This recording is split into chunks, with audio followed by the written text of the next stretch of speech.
صل على سيدنا محمد يا رب صل. بسم اللہ الرحمن الرحیم نحمدہ ونصلی علی رسولہ الکریم. سورہ آل عمران کا رکوع نمبر 6 اور تیسرے پارے کا رکوع نمبر 13 یہ چل رہا تھا، اور اس کی پہلی آیت کی اس کا لفظی ترجمہ بھی ہو چکا تھا، مختصر گرامر بھی ہو چکی تھی، اور اس کی تفسیر چل رہی تھی. اس کی جو پہلی آیت ہے اس رکوع کی، اس آیت کے آدھی آیت کی تفسیر ہو چکی تھی، آدھی کی تفسیر سے آج میں انشاءاللہ یہ لیکچر شروع کرتا ہوں. اعوذ باللہ من الشیطان الرجیم. بسم اللہ الرحمن الرحیم. اذ قال اللہ یا عیسیٰ، جب کہا اللہ نے اے عیسیٰ، انی متوفیک، میں تجھے وصول کر لوں گا، ورافعک الی، اور اپنی طرف اٹھا لوں گا، ومطہرک من الذین کفروا، اور میں تجھے پاک کر دوں گا ان لوگوں سے جو کافر ہیں، یعنی ان کے طعنوں سے پاک کر دوں گا، تیری برات کو میں دنیا کے سامنے ظاہر کر دوں گا. وجاعل الذین اتبعوک، اور بنا ڈالوں گا ان لوگوں کو جو تیری اتباع کرتے ہیں، فوق الذین کفروا، ان لوگوں کے اوپر بنا دوں گا، ان لوگوں سے سپیریئر بنا دوں گا جو تیرا انکار کرتے ہیں، الی یوم القیامہ، قیامت تک کے لیے. ثم الی مرجعکم فاحکم بینکم فیما کنتم تختلفون، پھر میری ہی طرف تم سب کا لوٹنا ہے، اور میں تمہارے درمیان حقیقی فیصلہ قیامت کے دن کر دوں گا جس میں تم اختلاف کر رہے تھے. اس آیت میں اللہ نے حضرت عیسیٰ علیہ السلام کو آسمانوں کی طرف اٹھانے کی خوشخبری بھی سنائی، اور ایک اور خوشخبری سنائی کہ جو آپ کو فالو کرنے والے لوگ ہیں قیامت تک کے لیے وہ اونچے رہیں گے، اور جو آپ کے منکر ہیں وہ نیچے رہیں گے. علماء نے اس آیت کی جو تفسیر بیان کی ہے کہ یہاں حضرت عیسیٰ کی جو اتباع کرنے والے لوگ جن کو یہ خوشخبری دی گئی ہے کہ وہ قیامت تک غالب رہیں گے، تو یہاں اتباع سے مراد ایک خاص نوعیت کی اتباع ہے. یہاں اتباع سے مراد ہے کہ وہ لوگ جو انکار نہیں کرتے، جیسے یہودی جو ہے نا، یہ حضرت عیسیٰ علیہ السلام کا انہوں نے انکار کیا تھا، آپ کو معاذ اللہ ولد الزنا قرار دیا اور آپ کو جھوٹا نبی قرار دیا. اس کے مقابلے میں عیسائی اور مسلمان یہ وہ لوگ ہیں جو حضرت عیسیٰ کے فالوورز کہلاتے ہیں. وہ الگ بات ہے کہ آج زبان کی حد تک فالوئنگ کا دعویٰ ہے، حقیقی معنوں میں فالو نہیں کر رہے، لیکن زبان سے کسی کو تسلیم کر لینا یہ بھی ایک بہت یعنی ایک نوعیت کی اتباع ہی ہے. جیسے مسلمان جو محمد صلی اللہ علیہ وسلم کے احکام کو فالو نہیں کر رہے، لیکن ان کو کہا یہی جائے گا کہ محمد صلی اللہ علیہ وسلم کے فالوورز میں سے ہیں، کیونکہ زبانی دعویٰ بہرحال یہ ہے کہ ہم آپ کو مانتے ہیں اور آپ کی اتباع کو واجب الاتباع سمجھتے ہیں، آپ کی اتباع کو ہم واجب سمجھتے ہیں. تو یہاں بھی اتباع سے مراد یہ ہے کہ وہ متبعین جو کسی نہ کسی درجے میں اتباع کرتے ہیں، اور کم از کم آخری درجہ اتباع کا یہ ہے کہ انکار نہ کیا جائے. تو اور یہ قرآن کی بشارت آج بھی ہے کہ حضرت عیسیٰ علیہ السلام کے حضرت عیسیٰ کے دنیا میں آنے کے بعد، ان کے آسمانوں پہ اٹھائے جانے کے بعد، اللہ نے عیسائیوں کو دنیا میں حکومتیں عطا کی، اور یہودیوں کا بہت بڑے پیمانے پر ستیہ ناس ہوا ہے، ان سے جنگیں ہوئی ہیں، یہودیوں کو شکستیں ہوئی ہیں، اور اللہ نے عیسیٰ علیہ السلام کے جو فالوورز تھے ان کو دنیا میں غلبہ عطا فرمایا. چنانچہ عیسائیوں کی یعنی جب سے یہودیوں کی حکومت کا خاتمہ ہوا ہے اب تک کوئی بڑی حکومت ان کی وجود میں نہیں آئی. حالانکہ یہ وہ قوم تھی کہ داؤد علیہ السلام اور سلیمان علیہ السلام کے دور میں دنیا کے آباد علاقوں پر ان کا غلبہ تھا، اور اللہ فرماتے ہیں قرآن میں کہ ہم نے ان کو علم اور طاقت میں پوری دنیا پر فضیلت دی تھی، تو تمام جہان والوں پر فضیلت دی تھی. لیکن اس وقت سے انہوں نے جو شکستیں کھائی ہیں اس کے بعد ان کا ایسا ستیہ ناس ہوا ہے کہ آج تک یہودیوں کے پاس کوئی بڑی اسٹیٹ اور بڑی ریاست نہیں آئی ہے. ہمیشہ اسٹیٹ اور ریاست اور خلافتیں یا تو عیسائیوں کی چلی ہیں یا مسلمانوں کی چلی ہیں. اور آج بھی آپ دیکھ لیں کہ پوری دنیا پہ یا تو عیسائیوں کا غلبہ ہے یا مسلمانوں کا. آبادی کے لحاظ سے بہت سارے کنٹریز ہیں جو مسلم کنٹریز ہیں، 100% نہ بھی ہوں لیکن بہرحال اسلام کی طرف ان کی نسبت ہے. 20 ممالک اس وقت ایسے ہیں جن کا یہ دعویٰ ہے کہ ہم مسلم کنٹریز ہیں، کم سے کم 20 ممالک، اور ان میں تو خاص زبان عربی بولی جاتی ہے. 20 کنٹریز میں عربی زبان بولی جا رہی ہے، تو اسلام کی طرف منسوب کرنے والے تو پھر 20 سے بھی زیادہ ہیں. اور عیسائیت کا غلبہ ہے امریکہ کی صورت میں، لندن میں آپ دیکھ لیں، یورپ میں بیشتر کنٹریز عیسائی ہیں. تو یہودیوں کو 1400 سال گزر گئے اسلام آنے کے بعد، کہیں بھی دنیا میں کوئی بڑی حکومت نہیں ملی، کوئی ان کا بڑا یعنی کوئی ایسا نہیں ہوا ہے کہ یہ دنیا پہ غالب آ جائیں. ممکن ہے لوگوں کو اشکال ہو کہ بھئی آج تو دنیا میں ہر جگہ اسرائیل کی پالیسی چل رہی ہے اور اسرائیل ایک چھوٹی سی ریاست ہے مگر پوری دنیا کو اپنی گرفت میں لیا ہوا ہے. تو اس میں دو باتیں سمجھنے کی ہیں. نمبر ایک یہ کہ اس میں مبالغہ بہت ہے. جیسے بھی تھوڑے دن پہلے کورونا کی وبا آئی نا، تو اس کا بھی لوگوں نے اسرائیل پہ ڈال دیا کہ اسرائیل کر رہی ہے. تو ایسا نہیں ہے کہ اسرائیل کو جتنا پاورفل آج سمجھا جاتا ہے اور ہر چیز میں یہ سمجھا جاتا ہے کہ اسرائیل ٹانگ اڑا رہا ہے، ایسا نہیں ہے. یہ ہمارے ذہنوں میں ایک یہودیت کا جو ہے نا ایک لاشعوری طور پر ایک پروپیگنڈا کر کے ایسا بٹھا دیا گیا ہے کہ گویا پوری دنیا پر اصل حاکم وہ یہودی ہے. ایسا نہیں ہے. حقیقی معنوں میں جو دنیاوی لحاظ سے اگر سپر پاور ہے دنیاوی لحاظ سے تو امریکہ ہے، جو ایک عیسائی ریاست ہے. لندن ہے، یورپ ہے، ان کی ایک بہت بڑی پالیسی ہے جو دنیا پہ چلتی ہے، اور یعنی دنیا پہ یہ حکومت آج بھی کر رہے ہیں. خلافت عثمانیہ تک مسلمانوں نے بہت بڑے حصے پر حکومت کی، اس کے بعد مسلمانوں کے ہاتھ سے حکومت نکلی ہے، مگر ایسے نہیں نکلی کہ مسلمانوں کا بالکل ہی ستیہ ناش ہو جائے. آج بھی دنیا میں بہت بڑے کنٹریز ہیں جو مسلمانوں کے ہاتھ میں، آباد ملک مسلمانوں کے پاس ہیں، وسائل مسلمانوں کے پاس ہیں. وہ الگ بات ہے کہ اپنی حماقتوں سے وہ استعمال نہیں کر رہے، لیکن ایسا نہیں ہے کہ بالکل ہی غیروں کے محتاج ہو جائیں وہ.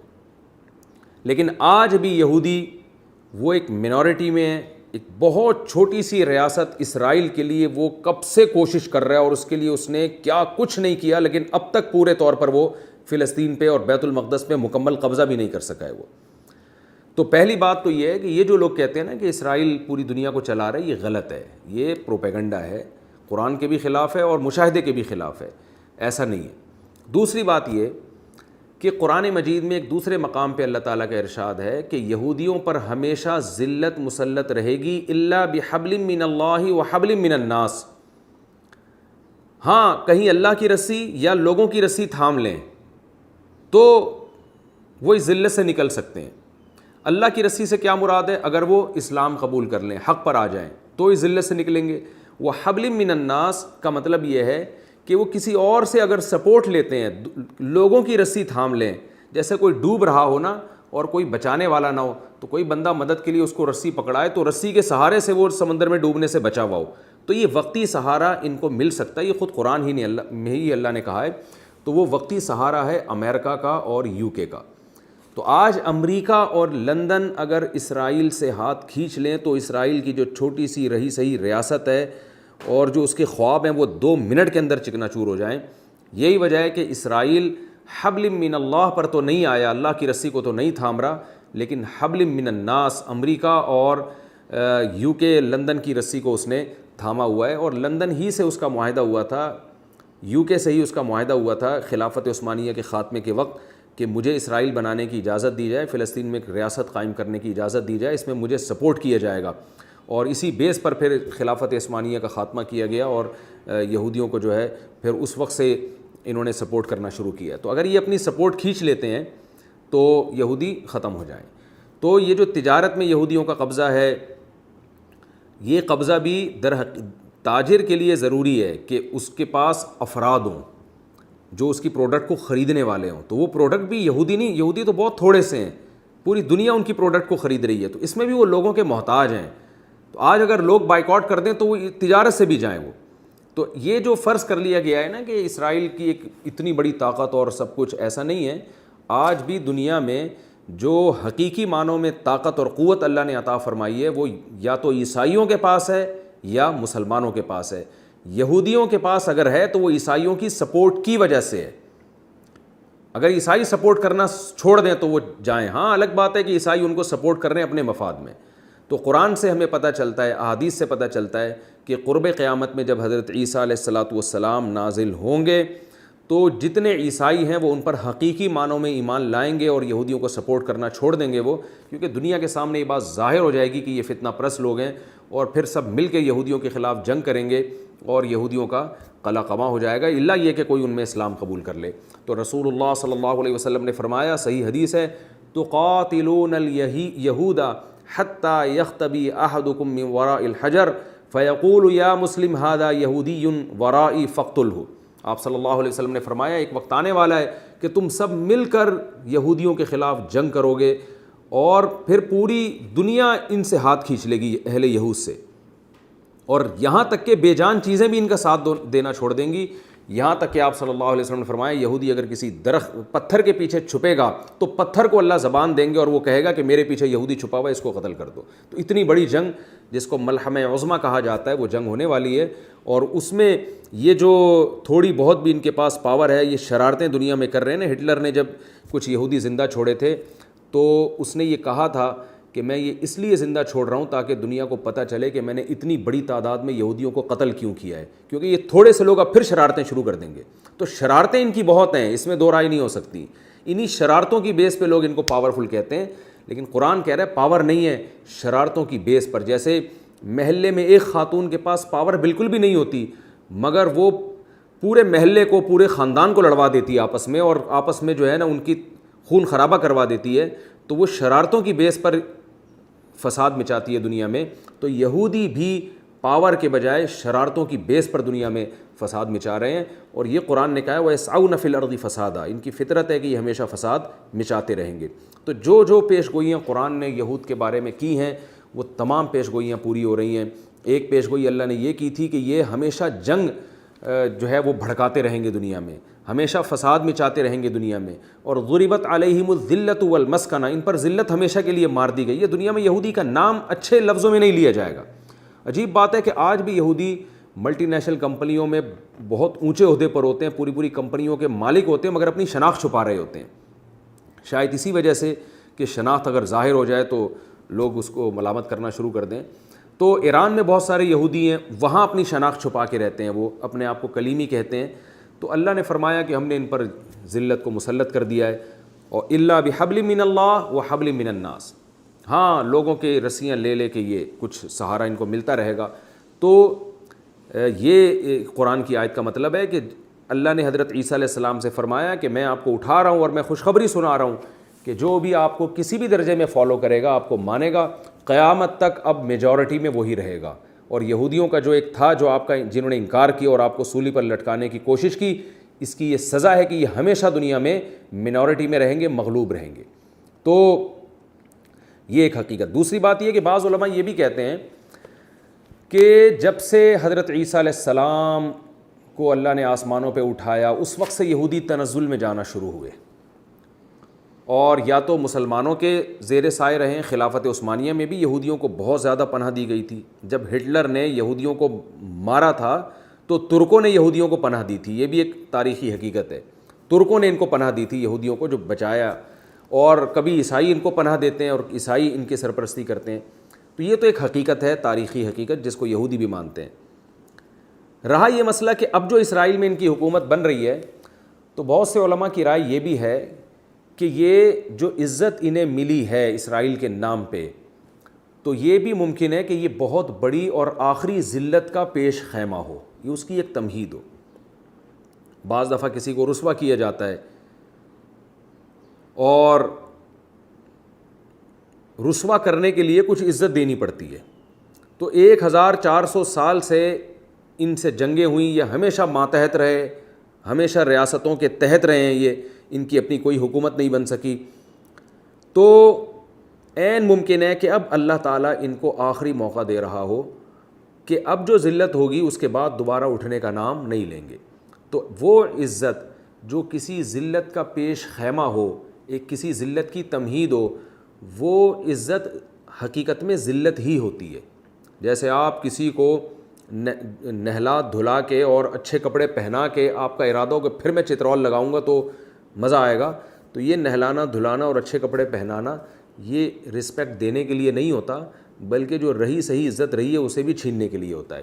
تو نبی صلی اللہ علیہ وسلم کی خوشخبریاں ہیں، بشارتیں ہیں کہ یہود و نصارہ، یہود سے مسلمانوں کی لڑائی ہوگی، اور اس میں نصارہ بھی حضرت عیسیٰ علیہ السلام پر ایمان لائیں گے جب حضرت عیسیٰ علیہ السلام نازل ہوں گے، اور اس وقت حضرت عیسیٰ پر ایمان لانا در حقیقت اسلام ہی کو فالو کرنے کے مترادف ہوگا۔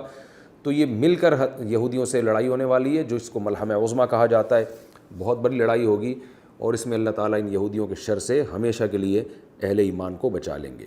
تو اللہ نے حضرت عیسیٰ کو یہ خوشخبری سنائی ہے کہ میں قیامت تک کے لیے آپ کو فالو کرنے والے لوگوں کو غالب رکھوں گا ان لوگوں پر جنہوں نے آپ کا انکار کیا، اور پھر قیامت کے دن سب نے میری طرف لوٹ کر جانا ہے، اور میں سب کے درمیان فیصلہ کر دوں گا۔ فَأَمَّا الَّذِينَ كَفَرُوا فَأُعَذِّبُهُمْ عَذَابًا شَدِيدًا فِي الدُّنْيَا وَالْآخِرَةِ، جو کافر ہیں ان کو دنیا میں بھی عذاب ملے گا. وہ عذاب کیا ہے؟ جنہوں نے حضرت عیسیٰ کا انکار کیا، جنگوں میں ہمیشہ ان کو شکست ہوتی رہی ہے، یہ دنیا کا عذاب ہے اور آخرت میں بھی. وَمَا لَهُم مِّن نَاصِرِينَ، اور آخرت میں ان کا کوئی مددگار نہیں ہوگا. وَأَمَّا الَّذِينَ آمَنُوا وَعَمِلُوا الصَّالِحَاتِ، اور جو ایمان لائے اور نیک اعمال اختیار کیے، فَيُوَفِّيهِمْ أُجُورَهُمْ، اللہ ان کو پورا پورا بدلہ عطا کرے گا. وَاللَّهُ لَا يُحِبُّ الظَّالِمِينَ، اللہ ظالمین کو پسند نہیں کرتے. ذَلِكَ نَتْلُوهُ عَلَيْكَ مِنَ الْآيَاتِ وَالذِّكْرِ الْحَكِيمِ، اے محمد صلی اللہ علیہ وسلم یہ ہیں وہ آیات جو ہم آپ پہ پڑھ کے سنا رہے ہیں. یعنی اللہ خود اپنی آیات کی تعریف کرتا ہے. جس خوبصورت انداز سے اللہ واقعات کو سناتا ہے، خود اللہ اپنی تعریف کرتا ہے کہ یہ ہیں وہ واقعات جو ہم آپ کو سنا رہے ہیں. والذکر الحکیم، اور یہ نصیحت ہے حکمت والی. ان مثل عیسیٰ عند اللہ کمثل آدم، چونکہ آل عمران میں اصل مخاطب عیسائی ہیں تو اللہ ان کی طرف آتے ہیں اور اللہ فرماتے ہیں کہ تم جو عیسیٰ ابن مریم کے بغیر باپ کے پیدا ہونے کی وجہ سے ان کو معبود بناتے ہو تو کامن سینس استعمال کرو کہ اگر کوئی شخص بغیر باپ کے پیدا ہو رہا ہے، اس بیس پر اس کو خدا کا بیٹا کہہ رہے ہو اور کہہ رہے ہو کہ یہ عقلاً ممکن نہیں ہے لہذا یہ انسان نہیں ہے، تو آدم تو بغیر باپ اور بغیر ماں کے پیدا ہوئے، ان کو تو ان سے بڑا خدا ماننا چاہیے معاذ اللہ، ان کو بھی اللہ کا بیٹا ماننا چاہیے. تو جیسے آدم کلمہ کن کی طاقت سے پیدا ہوئے تو ایسے ہی عیسیٰ ابن مریم بھی کلمہ کن کی طاقت سے پیدا ہوئے. جیسے آدم کلمہ کن کی طاقت سے پیدا ہونے کی وجہ سے بشر ہیں، انسان ہیں، ایسے ہی عیسیٰ ابن مریم بھی کلمہ کن کی طاقت کے پیدا ہونے کی وجہ سے بشر ہیں اور انسان ہیں. اور حضرت عیسیٰ تو بغیر باپ کے پیدا ہوئے، ماں تھیں، آدم کے تو نہ باپ تھے نہ ماں تھے. تو یہ اللہ کی قدرت ہے، اس سے حضرت عیسیٰ کا معبود ہونا یا اللہ کا بیٹا ہونا ثابت نہیں ہوتا. ان مثل عیسیٰ عند اللہ کمثل آدم، فرمایا عیسیٰ کی مثال اللہ کی نظر میں ایسے جیسے آدم، خلقہ من تراب، آدم کو اللہ نے مٹی سے بنایا، ثم قال له کن فیکون، پھر کہا ہو جا وہ ہو گئے، وہ بن گئے. تو ایسے ہی مریم کے رحم میں اللہ نے جبریل کے ذریعے پھونک ماری اور کہا کن ہو جا وہ ہو گئے.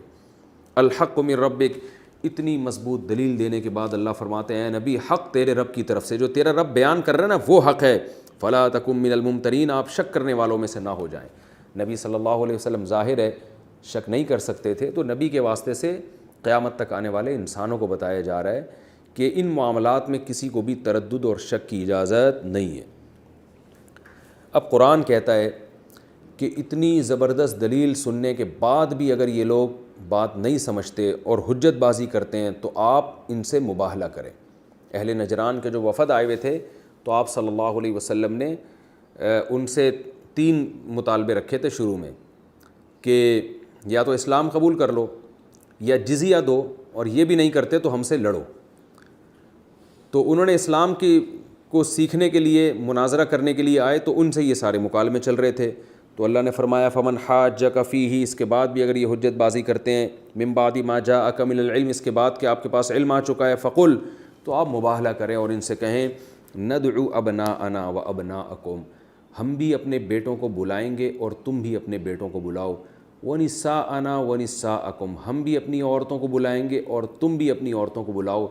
وانفسنا وانفسکم، اور ہم بھی اپنی جانوں کو بلائیں گے اور تم بھی اپنی جانوں کو بلاؤ. ثم نبتہل، پھر ہم مباہلہ کریں گے. فنجعل لعنت اللہ علی الکاذبین، اور ہم لعنت بھیجیں گے ان لوگوں پر جو جھوٹے ہیں. تو اس کا رزلٹ سامنے آ جائے گا. اس عمل کو مباہلہ کہا جاتا ہے. آپ صلی اللہ علیہ وسلم نے ان کو پیشکش کی کہ بھائی تم بھی اپنے رشتہ داروں کو لے کر آؤ قریبی، جن میں مرد بھی ہوں عورتیں بھی، ہم بھی لے کر آئیں گے.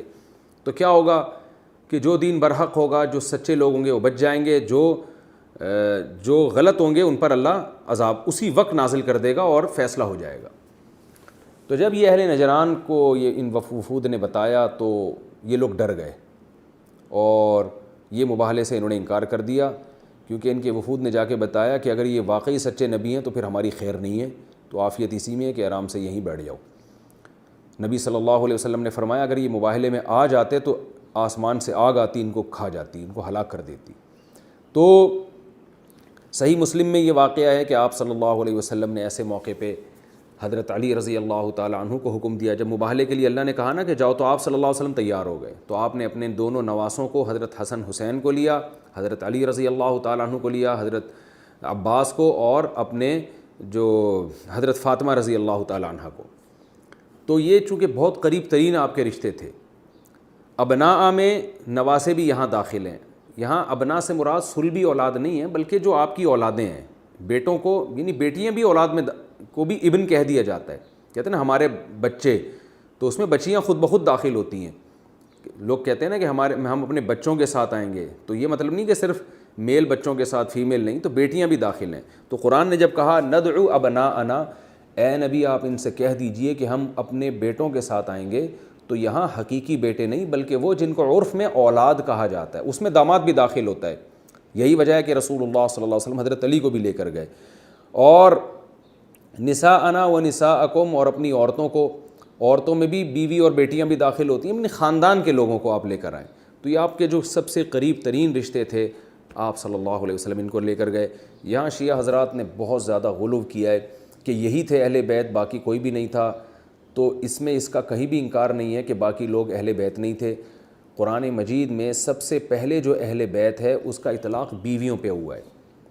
سورہ احزاب میں اللہ تعالیٰ کے ارشاد ہے انما یرید اللہ لیذھب عنکم الرجس اہل البیت. امہات المومنین کو خطاب ہے کہ تم پردہ کیا کرو، آواز میں سختی نرمی پیدا نہ کرو. نبی کی اس بیویوں کو خطاب ہے. اور پھر قرآن کہہ رہا ہے اے اہل بیت، اے گھر والیو، اللہ چاہتا ہے تم کو پاک کر دے. تو اہل بیت کا لفظ جب، گھر والوں کا لفظ جب آئے گا تو اس سے مراد سب سے پہلے آپ کی بیوی ہوتی ہے. تو قرآن میں خود ثابت ہے کہ نبی کی جو زوجات تھیں، نبی کی جو بیویاں تھیں، وہ اہل بیت میں سب سے پہلے داخل ہیں. ہاں اس موقع پر نبی صلی اللہ علیہ وسلم اپنی اولادوں کو زیادہ ترجیح دے رہے ہیں، نواسوں کو، اور حضرت علی جو آپ کے داماد ہیں وہ بھی اولاد ہی کی طرح ہوتے ہیں. تو یہ مباہلہ ہے نا کہ سب سے قریب ترین جو آپ، کیونکہ انسان کو نا ایسے موقع پہ اپنی اولاد سب سے زیادہ محبوب ہوتی ہے، اور وہ کبھی نہیں چاہتا کہ میرے داماد یا میری اولاد پہ کوئی آفت آئے. تو ان لوگوں کو لے جانا اس کی علامت ہے کہ ہم کو اپنے برحق ہونے کا یقین ہے. ہم نے ان کو رزق پہ لگا دیا، داؤ پہ لگا دیا، کیونکہ ہمیں پتہ ہے کہ انہیں کچھ نہیں ہوگا. تو آپ بھی ان جیسے لوگ لے کر آؤ. تو اس سے ان اہل بیت کی، یہ جو حضرت علی کی، حضرت حسن حسین کی فضیلت تو معلوم ہوتی ہے، لیکن اس سے دوسرے صحابہ کی توہین کا پہلو نکالنا یہ بہت بڑی جہالت اور ضد اور ہٹ دھرمی کی بات ہے. تو دوسری بات یہ کہ اس زمانے میں کیا مباہلہ کرنا جائز ہے یا نہیں، اس میں علماء کی دو رائے ہیں. بہت سے علماء کہتے ہیں کہ اس زمانے میں بھی مباہلہ کرنے کی شرعاً اجازت ہے، کیونکہ جب نبی کو اجازت تھی تو آج بھی اجازت ہے. قرآن میں ناجائز ہونے کی کوئی دلیل نہیں ہے. تو آج بھی اگر اہل باطل سے کوئی مباہلہ کرتا ہے کہ بھئی آؤ ہم بھی بیٹھتے ہیں، جیسے کوئی علماء بہت سے قادیانیوں سے کر رہے ہوتے ہیں، اسی طرح اور جو باطل فرقے ہیں ان سے مباہلے ہو رہے ہوتے ہیں، غیر مسلموں سے بھی، تو یہ جائز ہے کہ بھئی جو حق پر ہوگا وہ بچ جائے گا، جو باطل پر ہوگا وہ تباہ ہو جائے گا. یہ بہت سے علماء کی رائے ہے. علامہ شامی جو مشہور فقیہ ہیں ان کی بھی یہی رائے ہے. لیکن بعض علماء اس طرف بھی گئے ہیں کہ مباہلہ رسول اللہ صلی اللہ علیہ وسلم کی خاصیت تھی. اللہ نے نبی کو حکم دیا تھا کہ آپ ایسا کریں، ان کو بلائیں اور مباہلہ کریں. ہمارے پاس کوئی دلیل نہیں ہے اس کی کہ ہمارے لیے بھی جائز ہے. یعنی ناجائز ہونے کی اگر دلیل نہیں ہے تو جائز ہونے کی دلیل بھی نہیں ہے. نبی کو تو اللہ نے حکم دیا تھا، تو جب اللہ نے حکم دیا تھا تو گویا اللہ نے وعدہ کیا کہ میں آپ کو بچاؤں گا اور ان کو ہلاک کر دوں گا. ہمارے ساتھ کوئی ایسا وعدہ اللہ نے نہیں کیا. تو جب اللہ نے ہم سے کوئی وعدہ ہی نہیں کیا ہے کہ تم ایسے مباہلے کا چیلنج دو گے تو میں تمہیں عذاب سے نہیں بچاؤں گا، تو ہم کیوں اللہ کی طرف ایک چیز کو منسوب کریں؟ اللہ نے ہمیں دلائل کا مکلف بنایا ہے، ہم دلائل سے بحث کریں گے. مباہلہ ہم نہیں کر سکتے کیونکہ اس بات کا امکان ہے. اس کی مثال ایسے ہے جیسے ابراہیم علیہ السلام کو آگ میں ڈالا گیا تو اللہ نے وعدہ کیا تھا کہ میں بچا لوں گا، اور اللہ نے بچا لیا ابراہیم علیہ السلام کو. تو آج کوئی شخص آگ میں چھلانگ لگائے. ایک صاحب نے کچھ مناظرہ کیا، مجھے کہا کہ میری کسی عیسائی سے بحث ہو رہی تھی، تو میں نے، اس عیسائی نے مجھے چیلنج کیا کہ تم پتہ نہیں کوئی یہ چیز کھا لو یا زہر کھا لو یا آگ میں چھلانگ لگا لو، اگر بچ گئے تو میں مان لوں گا کہ تم سچے ہو. تو کہہ رہے میں لاجواب ہو گیا اس کے سامنے، یار میں کیسے، یعنی.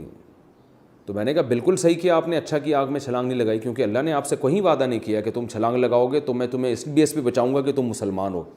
تو اللہ نے ہمیں دلائل کا مکلف بنایا ہے کہ سزا دینا، عذاب دینا یہ اللہ کا کام ہے. ہمارا کام ہے بحث کر کے ڈیبیٹ کر کے دلائل کی دنیا میں حق کو حق اور باطل کو باطل واضح کر دینا. کیونکہ بعض دفعہ ایسے ہوتا ہے کہ اہل حق پہ آزمائش آ جاتی ہے, کیونکہ اللہ نے تو کہیں نہیں کہا کہ اہل حق پہ آزمائش نہیں آئے گی, جتنی مصیبتیں آئیں گی ساری کی ساری باطل پر ہی آئیں گی, اللہ نے کہیں ایسا وعدہ نہیں کیا. تو عین ممکن ہے آپ کسی غیر مسلم سے مباہلہ کرو اور آپ کا انتقال ہو جائے, کیونکہ آپ کی ڈیتھ لکھی ہوئی تھی اس وقت, آپ کو ہارٹ اٹیک ہونا تھا یا کوئی آپ کے ساتھ مسئلہ ہونا تھا, تو اس بات کا امکان موجود ہے. تو اس سے کیا ہوگا کہ خام خواہ میں وہ غیر مسلم کہے گا کہ دیکھو اللہ نے اس کو مار دیا اور میرا دین سچا ہے, حالانکہ اللہ نے اس کو اس بیس پہ نہیں مارا کہ اس کا دین غلط ہے, اللہ نے اس کو اس لیے مار دیا کہ اللہ کو تو ویسے ہی اس کو اس ٹائم پہ مارنا تھا.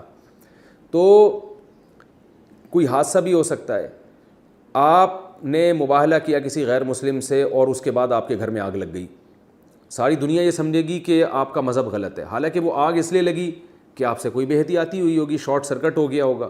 تو کوئی بھی کسی کے ساتھ حادثہ ہو سکتا ہے. تو نبی کے ساتھ چونکہ اللہ کا وعدہ تھا بذریعہ وحی اور نبی کو حکم تھا, تو نبی اسی کے مکلف تھے کہ مباہلہ کریں.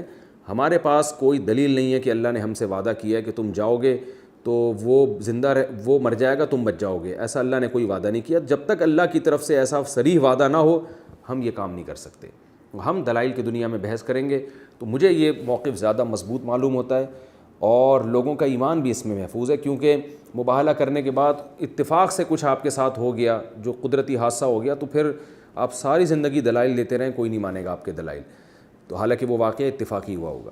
تو دلائل کی دنیا میں بات کی جائے گی, اس زمانے میں مباہلہ نہیں کیا جائے گا. ان ھذا لہو القصص الحق, اللہ فرماتے ہیں یہ برحق باتیں ہیں جو ہم آپ سے کر رہے ہیں. وما من الہ الا اللہ, اور اللہ کے سوا کوئی عبادت کے لائق نہیں ہے. آپ اہل کتاب کو بتا دیں کہ عیسیٰ ابن مریم اللہ کے بندے ہیں, اللہ کے بیٹے نہیں ہیں. وَإِنَّ اللَّهَ لَهُوَ الْعَزِيزُ الْحَكِيمُ, اور بے شک اللہ تعالیٰ ہی زبردست غالب اور حکمت والا ہے. عیسیٰ ابن مریم نہیں ہے. فَإِن تَوَلَّوْا, پھر بھی اگر اعراض کریں, فَإِنَّ اللَّهَ عَلِيمٌ بِالْمُفْسِدِينَ, اللہ فسادیوں کو جانتا ہے. اور یقیناً اہل نجران نے اعراض کیا, مباہلے کے لیے نہیں آئے. تو یہ اس کی علامت ہے کہ نہ تم دلائل کی دنیا میں جواب دے سکتے ہو اور نہ مباہلے کا چیلنج قبول کرتے ہو. تو یہ فساد مچانے والی بات ہے کہ حق کے راستے میں رکاوٹ کے علاوہ تمہاری کوئی نیت نہیں ہے. تو اس لیے نبی صلی اللہ علیہ وسلم کو تسلی دی گئی کہ اللہ فساد مچانے والوں کو خوب جانتا ہے. یہ رکوع ہمارا کمپلیٹ ہو گیا. اس میں سب سے پہلی بات تو حضرت عیسیٰ علیہ السلام کی حیات کا عقیدہ, جو علمی نکات ہیں ان میں سب سے پہلے حضرت عیسیٰ علیہ السلام کی حیات کا عقیدہ, وہ اہل سنت والجماعت کا اجماعی عقیدہ ہے. اور اس میں تسلی بھی ہے کہ اللہ تعالیٰ قرب قیامت میں حضرت عیسیٰ علیہ السلام کو نازل کریں گے. حدیث میں آتا ہے وہ دمشق میں نازل ہوں گے, اور جس مسجد میں نازل ہوں گے بہت سے علماء نے روایات کو سامنے رکھ کر اس کو بھی ڈیفائن کیا ہے. اور حدیث میں اس کی کیفیت یہ ہے جو بیان ہوئی ہے روایات میں, کہ فرشتوں کے کندھوں پر ہاتھ رکھ کے آسمان سے نازل ہوں گے. اور یہ ہوگا کب؟ کہ جب حضرت مہدی علیہ السلام آ چکے ہوں گے. حدیث سے پتہ چلتا ہے کہ قرب قیامت میں جب مسلمان ہر طرف سے قسمہ پرسی کا شکار ہوں گے تو اللہ ان کی قیادت کے لیے ایک شخص کو پیدا کریں گے. وہ نازل نہیں ہوں گے, وہ پیدا ہوں گے, اور وہ دعویٰ بھی نہیں کریں گے مہدی ہونے کا, بلکہ لوگ ان کو تلاش کر کے ان کو کمانڈر بنائیں گے مجاہدین کا. تو ان کا لقب مہدی ہوگا. مہدی کا مطلب ہدایت یافتہ, تو ان کا لقب مہدی ہوگا. تو قرب قیامت میں جب مسلمان بہت زیادہ قسمہ پرسی کا شکار ہوں گے تو جو لڑنے والے مجاہدین ہیں وہ تلاش کریں گے کہ ہمارا کوئی امیر ہو. تو طواف کرنے کے دوران بہت سے اس امت کے بزرگان دین حضرت مہدی کو پہچان لیں گے. وہ جب طواف کر رہے ہوں گے تو ان کو پکڑ کے زبردستی اپنا امیر بنا دیا جائے گا. پھر ان کی قیادت میں لڑائی ہوگی, اور دمشق میں شام میں حضرت مہدی جب نماز کے لیے آگے ہوں گے تو وہاں مینار پہ اللہ تعالیٰ حضرت عیسیٰ علیہ السلام کو نازل کریں گے. 2 فرشتوں کے کندھوں پر حضرت عیسیٰ علیہ السلام ہاتھ رکھ کے نازل ہوں گے, اور مینار پر اتریں گے. وہاں سے پھر سیڑھیاں لائی جائیں گی ان کو نیچے اتارنے کے لیے. یہ اس کی علامت ہوگی کہ دنیا دارالاسباب ہے. آسمان سے اب آپ زمین پر آ رہے ہیں تو یہاں فرشتے نہیں بلکہ آپ سیڑھیوں سے اتر کے زمین پہ آئیں گے. بعض روایات میں آتا ہے حضرت عیسیٰ علیہ السلام کے بڑے بال ہوں گے, ان سے پانی ٹپک رہا ہوگا, کیونکہ جب حضرت عیسیٰ علیہ السلام کو آسمانوں پہ اٹھایا گیا تھا تو آپ غسل کر کے گئے تھے اس وقت, تو وہی پانی ٹپک رہا ہوگا، تو شاید اللہ نے حضرت عیسیٰ کے حق میں وقت کو روک لیا ہے، تو اسی طرح پانی ٹپک رہا ہوگا۔ اور حضرت عیسیٰ ابن مریم جب زمین پہ اتریں گے تو حضرت مہدی ان سے کہیں گے کہ آپ نماز پڑھائیں۔ حضرت عیسیٰ علیہ السلام فرمائیں گے کہ نہیں، اس معاملے میں اللہ نے آپ ہی کو منتخب کیا ہے، یعنی میں اس امت کی امامت کے لیے نہیں آیا، اس امت کی امامت اس امت ہی کے لوگ کریں گے۔ میں تو یہودیوں کو جو انہوں نے میرے ساتھ بدسلوکی کی اور جو محمد صلی اللہ علیہ وسلم دین لے کر آئے تھے، تو یہودیوں کو ان کی بدسلوکی کا مزہ چکھانے کے لیے، ان سے انتقام لینے کے لیے، اور اس کی راہ میں جو سب سے بڑے رکاوٹ ہیں اسلام کی راہ میں وہ اہل یہود ہیں، ان سے قتال کرنے کے لیے آیا ہوں۔ تو حضرت عیسیٰ علیہ السلام پیچھے صف میں کھڑے ہو کر نماز پڑھیں گے، پھر ان کی قیادت میں لڑائی ہوگی، جہاد ہوگا۔ آپ صلی اللہ علیہ وسلم نے فرمایا بہت سارے فتنے کھڑے ہوں گے۔ حضرت عیسیٰ علیہ السلام نیزے کے ذریعے دجال کو، پھر دجال بھی ظاہر ہو چکا ہوگا، اس نے دنیا میں بڑا فساد مچایا ہوا ہوگا، تو حضرت عیسیٰ علیہ السلام دجال سے بھی لڑیں گے۔ اور مقام لد کے، یعنی لد کے مقام، باب لد ایک مقام ہے فلسطین میں، وہاں پر حضرت عیسیٰ علیہ السلام دجال کو قتل کریں گے۔ نیزے کا ذکر ہے حدیث میں کہ نیزے کے ذریعے اس کو ماریں گے، تو اب اس میں علماء کی دو رائے ہیں کہ وہ زمانے میں کیا نیزے استعمال ہو رہے ہوں گے، یعنی آج تو بندوقوں کا دور ہے، تو بعض علماء کہتے ہیں ہو سکتا ہے بھائی دنیا میں ایسی تباہی آئے کہ دنیا دوبارہ اسی کھنڈرات کی طرف چلی جائے، کوئی ایٹمی لڑائی ہو جائے اور دوبارہ سے گھوڑوں اور نیزوں کی جنگ شروع ہو جائے۔ اور یہ بھی ممکن ہے کہ نبی صلی اللہ علیہ وسلم نے صحابہ کو ان کی زبان میں سمجھایا ہے، کیونکہ ان کو کیا کلاشن کوف کا اور میزائلوں کا پتہ، تو وہ تو ظاہر ہے تلوار اور نیزے ہی کی زبان سمجھتے ہیں نا، تو آپ صلی اللہ علیہ وسلم نے اس زمان کے محاورے استعمال کر کے سمجھایا کہ نیزے سے مراد نیزہ نہیں بلکہ وہ نیزہ جو اس دور میں نیزہ سمجھا جاتا ہے۔ تو آج کا نیزہ تو کلاشن کوف ہے، آج کا نیزہ تو بندوق ہے، تو عین ممکن حضرت عیسیٰ علیہ السلام اسلحے کی زور سے ان کو قتل کریں، اور یہ بھی ممکن ہے کہ عین نیزہ ہی استعمال کریں۔ تو ہمیں عام کھانے سے مطلب ہے، پیڑ گننے سے نہیں۔ مطلب یہ ہے کہ حضرت عیسیٰ علیہ السلام دجال کو قتل کریں گے۔ دجال وہ شخصیت ہے جس کو یہودی اپنا نجات دہندہ سمجھتے ہیں، وہ یہودیوں کی مدد کے لیے آئے گا۔ نبی صلی اللہ علیہ وسلم نے فرمایا کہ ہر چیز بتائے گی کہ میرے پیچھے یہودی ہے سوائے غرقت کے۔ غرقت یہودیوں کا ایک مقدس درخت ہے، تو آپ صلی اللہ علیہ وسلم نے فرمایا کہ غرقت یہودیوں کو پناہ دے گا۔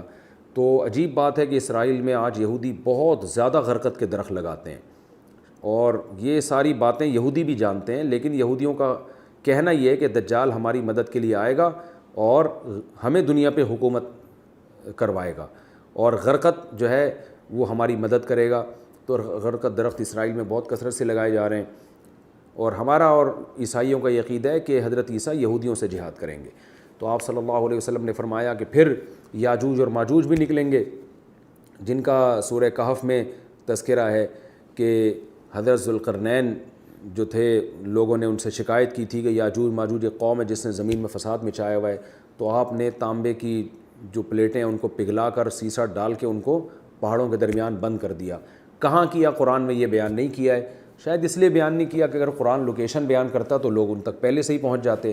تو قرآن تو کہتا ہے کہ وہ قرب قیامت میں نکلیں گے یاجوج اور ماجوج، تو اللہ نے ان کی لوکیشن لوگوں کی نظروں سے اوجھل کی ہے، کہاں ہیں کس جگہ ہیں واللہ عالم، لیکن قرآن میں آتا ہے کہ جب وہ نکلیں گے اتنی کثرت سے ہوں گے، زمین میں فساد مچا دیں گے اور ایک دوسرے میں گھسے ہوئے ہوں گے۔ تو حضرت عیسیٰ ابن مریم یاجوج ماجوج سے بھی لڑیں گے، تو ان سے بھی لڑائی ہوگی اور اللہ کی مدد آئے گی اور یاجوج ماجوج ہلاک ہو جائیں گے، اور پھر ان کی لاشیں اتنی زیادہ ہوں گی کہ تعفن پھیل رہا ہوگا پوری دنیا میں۔ تو حضرت عیسیٰ اللہ سے دعا مانگیں گے، بارشیں برسیں گی اور نالوں میں ندیوں میں ان کی لاشیں بہہ بہہ کے اپنے ٹھکانے پہ لگیں گی۔ تو یہ ساری صحیح احادیث میں قرب قیامت کی علامات بیان کی گئی ہیں۔ تو نبی صلی اللہ علیہ وسلم نے فرمایا پھر حضرت عیسیٰ علیہ السلام دنیا کو عدل سے بھر دیں گے، یکسر الصلیب، صلیب کو ختم کر دیں گے، کیونکہ قرآن کہتا ہے وَإِن مِّنْ أَهْلِ الْكِتَابِ إِلَّا لَيُؤْمِنَنَّ بِهِ قَبْلَ مَوْتِهِ، کہ جتنے اہل کتاب ہیں حضرت عیسیٰ کی موت سے پہلے سب ان پر ایمان لے آئیں گے۔ تو اس کے دو ترجمے کیے گئے ہیں، ایک یہ کہ حضرت عیسیٰ کی موت سے پہلے ایمان لے آئیں گے، اور ایک ترجمہ یہ کیا گیا ہے کہ ہر عیسائی اپنی موت سے پہلے عیسیٰ علیہ السلام پر ایمان لاتا ہے۔ تو حضرت ابو ہریرہ نے دوسرے یعنی پہلے معنی کو ترجیح دی ہے۔ صحیح حدیث میں حضرت ابو ہریرہ رضی اللہ تعالیٰ عنہ فرماتے تھے کہ حضرت عیسیٰ قرب قیامت میں دوبارہ نازل ہوں گے، اور پھر دلیل میں یہ آیت پڑھتے تھے کہ حضرت عیسیٰ کی موت سے پہلے اہل کتاب ایمان لائیں گے۔ آپ کو پتہ ہے اہل کتاب سارے ایمان نہیں لے کر آئے، تو اس کا مطلب ان کی موت واقع نہیں ہوئی ہے۔ تو جتنے بھی اس وقت اہل کتاب ہوں گے وہ حضرت عیسیٰ پر ایمان لائیں گے. تو نبی صلی اللہ علیہ وسلم نے فرمایا حضرت عیسیٰ کے بارے میں یکسر الصلیب، دنیا سے صلیب کو ختم کر دیں گے، ویقتل الخنزیر، دنیا سے خنزیر کو ختم کر دیں گے تاکہ اس کا چکر ہی ختم ہو جائے جو خنزیر کا گوشت کھایا جا رہا ہے، ویضع الجزیہ، اور جزیہ کے نظام کو ختم کر دیں گے. اسلام میں جب لڑائی ہوتی ہے تو پہلے جزیہ کا آپشن ہوتا ہے کہ آپ یا تو لڑو، جزیہ دیتے ہو تو لڑائی ختم. تو حضرت عیسیٰ کے دور میں جزیہ ختم ہو جائے گا، اما الاسلام و اما السیف، کیونکہ اسلام کا حق ہونا دنیا کے سامنے اتنا واضح ہو چکا ہوگا کہ اس وقت اسلام قبول نہ کرنا یہ ضد اور ہٹ دھرمی کی علامت ہوگی. آج تو آپشن ہے کہ آپ اسلام قبول کریں نہ کریں، آخرت میں اللہ حساب لے گا. گن پوائنٹ پہ کسی کو مسلمان نہیں بنایا جا سکتا، کیونکہ اس کا امکان ہے بھائی شاید آپ تک دلائل صحیح طرح سے نہ پہنچے ہوں. لیکن عیسیٰ علیہ السلام کے دور میں اسلام کی اتنی نشانیاں ظاہر ہو چکی ہوں گی، خود حضرت عیسیٰ خود ایک بڑی نشانی ہوں گے. تو اس کے بعد یہ آپشن ختم ہو جائے گا، بھائی جس نے اللہ کی توحید پر، رسالت پر ایمان لانا ہے تو وہ تو زندہ رہنے کا اس کو حق ہے، ورنہ اس کو زندہ رہنے کا حق نہیں ہے. تو عیسیٰ علیہ السلام کی تلوار ایسے چلے گی. تو حدیث میں آتا ہے آپ صلی اللہ علیہ وسلم نے فرمایا کہ جزیہ کو ختم کر دیں گے اور اس زمین کو عدل سے بھر دیں گے. اور آپ صلی اللہ علیہ وسلم نے فرمایا، ترمذی کی حدیث ہے کہ ایسا دنیا میں عدل ہوگا اور اللہ کی ایسی عبادت ہوگی، دنیا برائیوں سے ایسی پاک صاف ہو جائے گی کہ پھر اللہ آسمان اور زمین کی برکتیں کھول دیں گے. یہاں تک کہ آپ صلی اللہ علیہ وسلم نے فرمایا انگور اتنا بڑا پیدا ہوگا کہ ایک انگور کا ایک دانہ کئی لوگوں کو سیراب کرنے کا ذریعہ بن جائے گا، اور انار کا ایک چھلکا سائبان کے طور پہ استعمال ہوگا. یعنی اتنے بڑے بڑے انار پیدا ہوں گے اور ایسی زمین اور آسمان کی برکتیں ظاہر ہوں گی. تو یہ وہ صحیح احادیث سے جو علامتیں ہمیں بتائی گئی ہیں، یہ تمام علامتوں پر ہمارا ایمان ہے، ظاہر ہوں گی. اور ان علامتوں میں سے بڑی علامت کہ اللہ نے عیسیٰ علیہ السلام کو آسمانوں پہ اٹھایا. تو اللہ تعالیٰ نے یہ بھی اس علم نکتے کی بات ہمیں پتہ چلتی ہے. اور تیسری بات، عیسائیوں سے بحث کرنے کے لیے بہترین دلیل ہے، وہ کہتے ہیں بغیر باپ کے کیسے پیدا ہو گئے؟ بھائی آدم تو بغیر باپ اور ماں کے پیدا ہوئے، تو کیا یہ ممکن نہیں ہے کہ عیسیٰ علیہ السلام بغیر باپ کے پیدا ہو جائیں؟ تو یہ کچھ باتیں تھیں. اللہ تعالیٰ سے دعا ہے اللہ تعالیٰ ہم سب کو سمجھنے کی، عمل کی توفیق عطا فرمائے. اگلے ایپیسوڈ میں انشاءاللہ ہم اگلے رکوع کی طرف جائیں گے. وما علینا الا البلاغ.